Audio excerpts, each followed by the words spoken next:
Welcome back to another video. So Democrats are very happy. Democrats are extremely happy that they're getting closer to that $3.5 trillion price tag. They're getting closer to moderates accepting the fact that there is no runaway inflation. We're not seeing the signs of runaway inflation at this time. So Democrats are excited that yes, we can finally push for more. And that $3.5 trillion price tag, we could potentially go higher. However, like I always say, there are two sides to every story. Yes, most Democrats are happy and are excited and are just waiting for this $3.5 trillion infrastructure bill to pass. However, there are some Democrats that worry they are actually spending too much. And here's the problem. If they spend too much, and this is exactly what Republicans said over the past few months, is go ahead, pass big, bold, robust legislation. But what you're going to find out, and this is something that Mitch McConnell stated as well, is that the Democratic voters are not going to be happy and pleased with what happens. Well, what we're seeing now is there are some districts around the United States that are actually pushing to see President Biden and the Democrats go for less than $3.5 trillion because they say this is actually a bad thing. This will cause more inflation. It's going to cause us to have to pay more in taxes, and it's not going to go directly to the American people's pockets. Well, yeah, that's essentially true. And so a lot of these voters, and we're getting a lot more polls that are coming out now, that the Democratic voters are not pleased. The Democratic numbers are not looking great. And if Democrats lose both the House and the Senate in the last 2 years of President Biden's term, it's going to be very difficult for him to pass any of his agendas. It's going to be very difficult.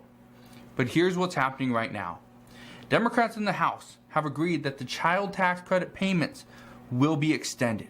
This is good news. Initially, they weren't sure if they were going to extend this for 3 years or possibly 4. Was it going to go to 2023 or 2024 or 2025? Well, they agreed to 2025. Most of this bill is essentially the same thing that we've been seeing. However, there are some changes, and these are actually some pretty good changes. Here's one of them. It's called the look-back rule. What this rule essentially does, if your income exceeds the limit, so your income, if it goes over $150,000 as a couple, it would actually phase out until you get to $400,000. Okay? If you are an individual, I believe it's $75,000 and it phases out until you reach $200,000, I believe. Now, here's what you need to know. The look back rule allows you to, if your income was, let's say, less, okay, over, let's say it was more this year than it was last year. Well, the look back rule allows you to look back 2 years. And if for some reason your income were to drop or increase just 1 year and it was kind of a sporadic thing, it was just all of a sudden maybe you had to work 2 or 3 jobs just to survive. Well, the look back rule allows you to continue to get this money because it's going to look back for 2 years. So that's good news there. So if you made more this year than you did last year and you qualified last year, you should still qualify for this next year as well. So that's good news. Now, one of the other differences that we are talking about right now that a lot of people are saying is a really good thing is that it's coming down to taxes. We are getting an agreement there, and this is what Democrats are excited about. They're really happy about this. The top income tax rate, okay, will go from 37% to 39.6%. The highest capital gains tax will go from 20% up to 25%. Now, what you need to understand is this is only applicable for any income, any capital gains after September 13th, 2021. So yesterday. Any income that you make after yesterday is now going to be applied to this new rule. Again, that's the highest capital gains tax is 25%. One issue though that we're seeing right now is that even though more and more lawmakers are agreeing on this corporate tax rate, on capital gains, on how we're going to fund this bill, the problem is they're still going to debate this, and many expect the debate is going to change the numbers. Now, what does this mean? Well, if we start to change the numbers, for example, instead of 20% for capital gains, maybe we only go up to 22%. What that does is, by decreasing the amount of taxes that the government imposes on us, it actually brings in less revenue. The problem there is, if it brings in less revenue, does it pay for the entire bill? So this is where things are really going to come down to the end. We're going to see this fork in the road. Okay? Do we get to the end of this, and will they vote on this bill? Will it pass? We don't know. Here's a big issue though. Senator Chuck Schumer and Speaker Nancy Pelosi, they're having a major issue, a major crisis right now. And here's what's being said. They are both being given hard red lines by many members of both the Senate and the House. Some don't want to spend too much. Others want to spend a little bit more. Others want certain pieces of their agenda included into this bill. Some want and pretty much a guarantee that their agenda, whatever it is, will be considered at some point, which Nancy Pelosi and Chuck Schumer can be like, yeah, I promise, go ahead. But we don't know what's going to happen.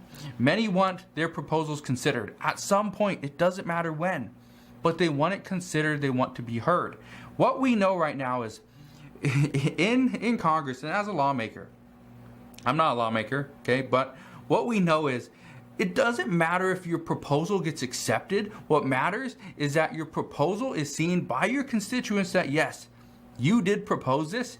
You tried to push it in the House or the Senate, but it was, voted against. People oppose this. Oh, well, but your constituents look at this and be like, oh, he or she did, go after this. Okay, I'm going to keep them in office. Maybe they'll get it next time. That's really all that matters, is really you just want to see your proposal be accepted in the fact that, okay, let's listen to it. That's it. That's really all they care about. So that's why some lawmakers are pushing so many different agendas, because they have to. They're promising their constituents all these things, but we know it's never going to happen. But in the end, here's the problem. Nancy Pelosi and Chuck Schumer, they have to almost get 100% of their caucus on board.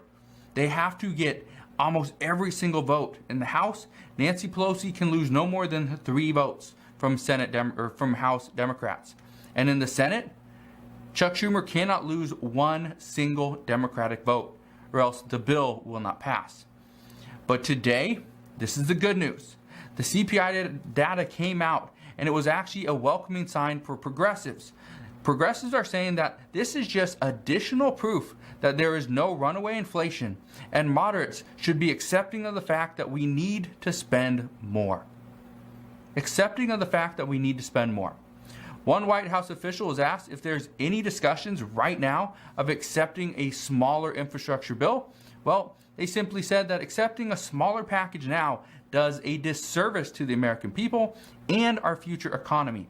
Let me just ask you this. Would you be happy with Democrats if they accepted a smaller infrastructure bill or smaller stimulus package? Maybe not 3.5 trillion, but maybe 2.5 or let's say 2.8 trillion dollars. Would you be accepting of this? Would you be happy? I'm just curious. Let me know down in the comment section below. We also know many experts are saying that now is the time to push for more spending on the progressive side. They say with this new data that came out, there's no runaway inflation. There's additional proof. The White House is on board that yes, now's the time to push for more. We know that according to recent reports that have come out over the past couple of days, that the poverty rate fell in 2020. This is actually pretty big considering that we had so many people on unemployment. However, they say it was all because of stimulus. That's it, stimulus. It wasn't jobs, it wasn't employers, right? It wasn't that. It was stimulus. Unemployment benefits, stimulus checks, nutrition assistance. I don't know why I'm putting this in there, but I will. Rental assistance, right? We had free and reduced medical expenses, right? We had a lot of stuff. We had a lot of stuff pushed out into our hands, into our pockets, into the economy last year. And it did a very, very good job. It helped out millions of people. But the problem right now, according to experts, that some families are still hoping that Democrats come to an agreement on more for them. And these experts are saying that all of the programs that helped out millions and millions of Americans in the past year, they're either expired, or they will not be extended. Just think about people on that are students, who have student loans. Their payment, they had that payment pause that was supposed to end the end of September. That got pushed back. Multiple months. That's great, but what happens when those people now have to repay that?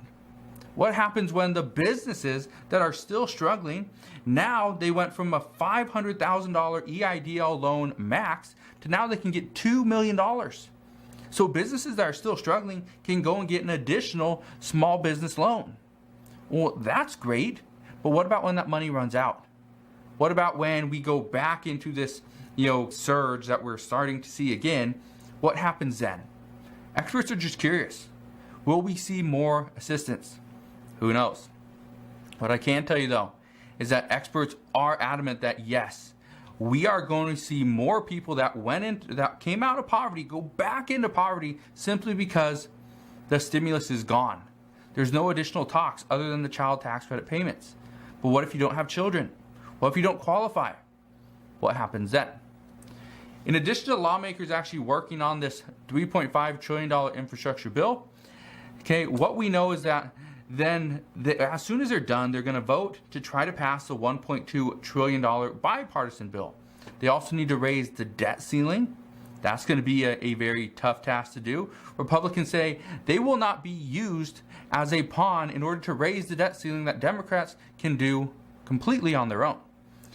But by not raising the debt ceiling and not doing it very soon, this has to be done pretty soon, probably within the first couple weeks of October, according to multiple reports. If this doesn't happen, our government, the United States government, will run out of money. We would see a government shutdown, and we would obviously be default on multiple loans, on pretty much all of our debts. That would be a huge issue. The United States government owes money to other countries, very wealthy individuals, right? They owe money to everybody. But right now, it's not looking like we're going to get out of this debt situation that we're in anytime soon. I don't know. Let me just ask you, what would you think if instead of adding to our deficit, we go and try to pay off some of this? So maybe we don't pass a $3.5 trillion infrastructure bill, but pass something around $2 trillion and use the additional tax revenue that we're going to receive, use that to pay off some of our debt. That's what Republicans want. That's what many experts say we should do, but they say that would be the worst thing to do for the American people because we would actually see less money. So I'm just curious, what would you like to see? Now, Democrats are saying that we should not be asked to raise the debt ceiling ourselves. That's what Democrats are saying. They say this was a joint effort. The previous administration under former President Donald Trump was a massive reason why our national debt is so high. But they say that Republicans are actually fighting back right now, saying Democrats had to just do a little bit more to try to get them involved in this bill, plus the past bill, the $1.9 trillion American Rescue Plan. If Democrats would have got Republicans involved a little bit more, they probably could have passed a bill. However, they tried to rush it through, and Democrats are not going to be used, or Republicans are not going to be used in order to pass this. And they say if Democrats plan to push through another bill through budget reconciliation, then they will have no part in the raising of the debt ceiling. And they will see what Democrats do then. And we know this, okay? But I just want to bring this up again. Anytime we see somebody in power, and right now the person in power is Democrats and President Biden. Now, a lot of people say President Biden isn't the one running the show. And if you saw the thing yesterday where their video feed got cut when President Biden decided to kind of go off track, okay? This is where some are saying, well, what happened here? Who's running the show? It obviously isn't the president. But what they are saying right now is it's always the person in power that gets hurt the most. With former President Donald Trump and the Trump administration, when they couldn't pass additional stimulus or he couldn't get even the talks of an infrastructure bill to even go, Who was to blame? It was the president. Well, it doesn't matter whether the debt ceiling is raised this time or not. It will be the president that is actually punished again, will be to blame. And that means Democrats will be to blame if this doesn't happen. So we'll see what happens there. Reports as of today also indicate that many businesses are looking for new ways to entice their employees. Here's something I want to bring to your attention. The MTA, the Metropolitan Transportation Authority, they're actually going to extend the $500,000 death benefit to employees if they pass away due to related causes. However, here's where you are getting enticed to go and get them. They only are going to give this $500,000 benefit to somebody that has been, if you are and you were to pass away because, okay, and you would be granted a $500,000 death benefit to your family. Okay, so just so you know, what they're trying to do is, the goal behind this is to get more people that drive the New York buses, subways, and commuter trains. They're trying to get them back to work because they still say there's a shortage. This is just one of the reasons why they're trying to add in additional benefits. Now, the benefits for the MTA were actually supposed to expire on August 31st. However, they have been extended until December 31st, 2021. So that's good news there. But I wanted to bring this up because more businesses are going to use tactics like this. Say, okay, well, you have to go and get or else your insurance with us wouldn't work, or your insurance might have to go up, right? Now, again, I'm just throwing this out there. I've seen this over multiple different news outlets, that there's a possibility that could happen. There's also a possibility that, okay, well, if you do not go and get it, well, our insurance as a business, because too many people are not, it's going to go up. So as our insurance as a business goes up, well, we actually have to pay you a little bit less because you're the ones causing it. Again, these are just reports out there. But once we start seeing big businesses starting to implement these things, I promise I'll bring that to your attention as well. Now, here's some very troubling news coming from multiple news outlets, and this is actually coming out for the American people this winter. Here's what we are planning to expect. And again, this is not good news, but I want to keep you updated on what is actually happening. Natural gas has been impacted due to Hurricane Ida and the recent tropical storm Nicholas, I believe. The costs, okay, they are now up over the 7-year high, okay, for natural gas. So costs there are obviously increasing. This is not good for the American people who have less money to spend. But here's the issue. 78% of the Gulf of Mexico's natural gas production is currently offline. Offline. That's not good. Experts say that the ramifications of this will be troubling. Experts are saying that at this time of year, what we normally try to do is build up a stock or a surplus of inventory. But in order to do this, okay, we have to have these natural gas, the production has to be online. Well, here's the issue. Some are anticipating higher heating bills this winter due to the limited amount of natural gas. Some say it's going to be a very rough winter for many people. One expert says that if your home is heated by natural gas, here's what you need to do. Make sure your home is comfortable, okay? But do not make it toasty. He says this will actually help you conserve gas and hopefully you can last throughout the winter. This is not good news because if we have a very cold winter, it is going to hurt millions and millions of people. One of the other ways this is going to hurt many people is if we do not have natural gas, okay? Many people cook with gas. Guess who cooks with gas? Restaurants, fast food restaurants, right? You know, some grocery stores make their own, you know, stuff in the deli or, you know, the hot counter or whatever you want to call it, right? The issue here is if they do not have enough gas to cook, we could see, again, if we see a shortage of natural gas or limited supply there, this could mean restaurants get closed down. It's not just about heating. We use this to cook as well. So that could be a big issue too. So just keep that in mind. And here's another thing that I think is somewhat, it's a little bit of an issue for the Biden administration and the White House. According to the recent reports today, we are seeing that the rate among the G7 is actually pretty close. However, us here in the United States, who originally came out on top, we just shot up to, well, we are almost to the bottom. We're actually number 6. The United States is now lagging behind after our initial surge, and the U.S. is about to become the least country between Canada, United Kingdom, France, Italy, Germany, and Japan. We are, I think, about like 2%. It's just pretty close, like 1 to 2% more than Japan. But again, they're catching up and they're expected to pass us anytime. So it's not great news there, but it is news. So again, just want to thank you guys for watching. Have a wonderful rest of your Tuesday. Have any questions whatsoever, please ask your questions down in the comment section below. But again, thanks for watching. Consider subscribing, and I'll see you guys on the next one.